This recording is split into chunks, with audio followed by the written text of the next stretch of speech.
Prandaj unë bëj apel, thirrje gjitha organeve kompetente, gjithë motrave, vëllezërve tanë shqiptarë që punojnë në institucionet e larta, ju lutem, mos e lejoni këtë katrahur, se i kemi fëmijët, i keni fëmijët e juaj, janë fëmijët e juaj. Dini pak në përsheshet tona dhe shihni çfarë bëhet. Si mendoni kështu?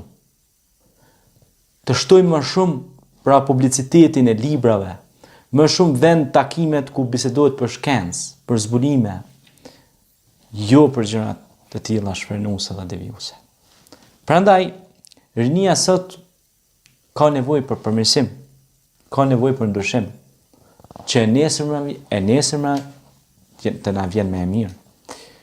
Që kur të trokas e nesërmja, të mos na trokas me një batërdi dhe tragjedi të madhe, të cilën pasojë do e vuajmë edhe ne dhe nipat dhe mbesat dhe fëmijët tanë. Prandaj, Allahu nuk e ndryshon gjendjen e një populli, derisa ai popull nuk e ndryshon vetë gjendjen e vet. Prandaj ligjërata ime e kësaj radhe u fokusua dhe do të vazhdoj të fokusohet në tema në lidhje me rinin, që kjo rini të hecë mbi bazat e shëndosha, në themelet e shëndosha. Sepse nëse rinia jonë hecë në themelet të shëndosha, atëherë është investimi i duhur. Aty është investimi më korrekt. Aty është drejtësia dhe realiteti.